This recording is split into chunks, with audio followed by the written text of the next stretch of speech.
ধনী লোকের অপ্রাপ্তবয়স্ক মাতাল ছেলের বেপরোয়া গতিতে গাড়ি চালানোর কারণে অন্তত ৮ থেকে ১০ জন মানুষ গুরুতর আহত হয়েছে।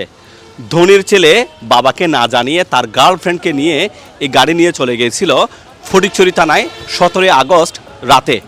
আর সেখান থেকে ফিরে আসার সময় ফটিকছড়ি থেকে হাটহাজারী বাস স্ট্যান্ড আসার সময় অন্তত ৮-১০ জন মানুষকে গুরুতর আহত করে এবং বেশ কয়েকটা গাড়ি কিন্তু ভাঙচুর হয়।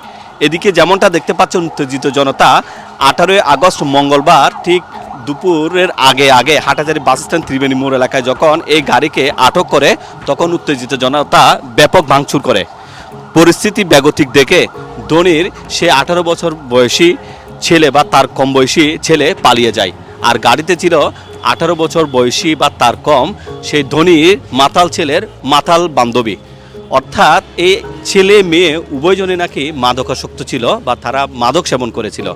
আর এই অবস্থা যেমনটা দেখতে পাচ্ছেন।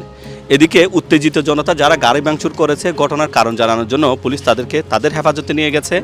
আর যে মাতাল বান্ধবীর ধনী লোকের সেই ছেলের তাকেও পুলিশ হেফাজতে নিয়ে যাওয়া হয়েছে। যেমনটা দেখতে পাচ্ছেন উত্তেজিত জনতার গাড়ি ভাঙচুরের দৃশ্য। আমরা একটু কথা বলতে চাই এই গাড়িটা কিভাবে এসেছিল সে বিষয়ে। এখানে আমরা একজন ভ্যান চালক ভাইকে দেখতে পাচ্ছি, আমরা একটু তার সাথে কথা বলবো। ভাই কি হয়েছে, কি দেখেছেন যদি একটু বলতেন। এখানে বিষয়টা হচ্ছে যে আমি আমার ডিলার পয়েন্ট থেকে যখন গাড়িটা নিয়ে বেরিয়েছিলাম, আমার ডেলিভারি ভ্যান ছিল, ডেলিভারি ভ্যানের ড্রাইভারও ছিল।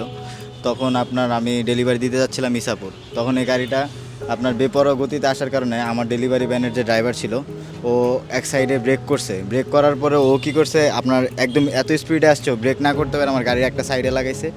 আমার যেহেতু স্টিলের গাড়ি ছিল, হালকা বাঁকা হয়ে গেছে, তেমন ক্ষতি হয় নাই। যদিও ব্রেক না করতে পারতো তাহলে গাড়িটা ডাইরেক্ট খালে পড়ে যেত। এই গাড়িটার মধ্যে একজন ড্রাইভার ছিল, মহিলা ছিল, ঠিক আছে। ওর ড্রাইভারও আপনার মাতাল অবস্থায়, মহিলাটাও মাতাল অবস্থায় ছিল। এরপরে ওরা অ্যাক্সিডেন্ট করছে, অর্থাৎ হাটহাজারী ত্রিবেণীর আগে অ্যাক্সিডেন্ট করছে। অ্যাক্সিডেন্ট করার পরে কয়েকজন পোলাপান ধরে ওই গাড়িটা ভাঙচুর করছে, ড্রাইভারকে মারার জন্য চেষ্টা করছে এবং ভাঙচুর করছে। এই অবস্থায় পুলিশ গেছে, পুলিশ যাইয়া ওইখান থেকে ওই যে মহিলা এবং ড্রাইভারকে উদ্ধার করছে, প্লাস ওই আপনার যে ছেলেগুলো ওই গাড়ি ঘোড়া ভাঙছে ২-৫ জন ওদেরকে ধরে থানায় নিয়ে আসছে। যিনি গাড়ি চালাচ্ছিলেন ওনার বয়স কত হতে পারে? ওনার বয়স তো কমসম 45।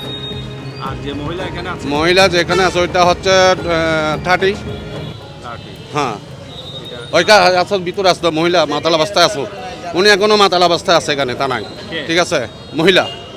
মহিলা আছে, ঠিক আছে। এখন গাড়িটা মাতাল অবস্থায় গাড়ি চালায় আসতেছে, ওদের দোষ নাই। আর যারা ভাঙচুর করছে তাদেরকে দোষ হয়ে গেছে। হ্যাঁ, ওদের তো দোষ নাই। ওরা মাতাল অবস্থায় রোডের মধ্যে গাড়ি চালাবে, মানুষ মারবে, তো ওইগুলা ফুলাফানি ওইগুলা প্রতিবাদ করবে না। ওরা তো বিএনপির এখন বর্তমানে ছাত্র দলের সব ধরবে ওরা। হ্যাঁ, ওদের তো দোষ নাই। ওরা তো গাড়ি ভাঙার দরকার।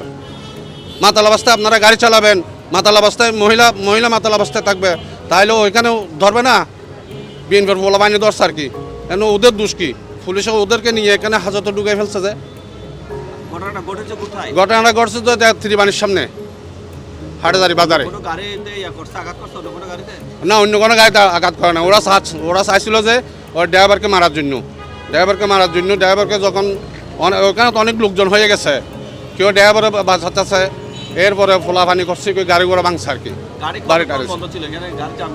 গাড়ি জাম ছিল প্রায় আধা ঘন্টার মতো ছিল। এখানে মনে করেন আপনার যদি গাড়ি তুলে দেয়, আপনি কি সইতে পারবেন? 3 জনকে অ্যাক্সিডেন্ট করছে ওরা। 3 জনকে অ্যাক্সিডেন্ট করে লাশে আমাদের যারা হামলা করছে গাড়ির উপরে, তারপর যারা পাশে আছে ওরা বেঁচে গেছে, বুঝেন নাই? যারা নেশা করে গাড়ি চালাইছে ওরা বাজে নাই। আসসালামু আলাইকুম।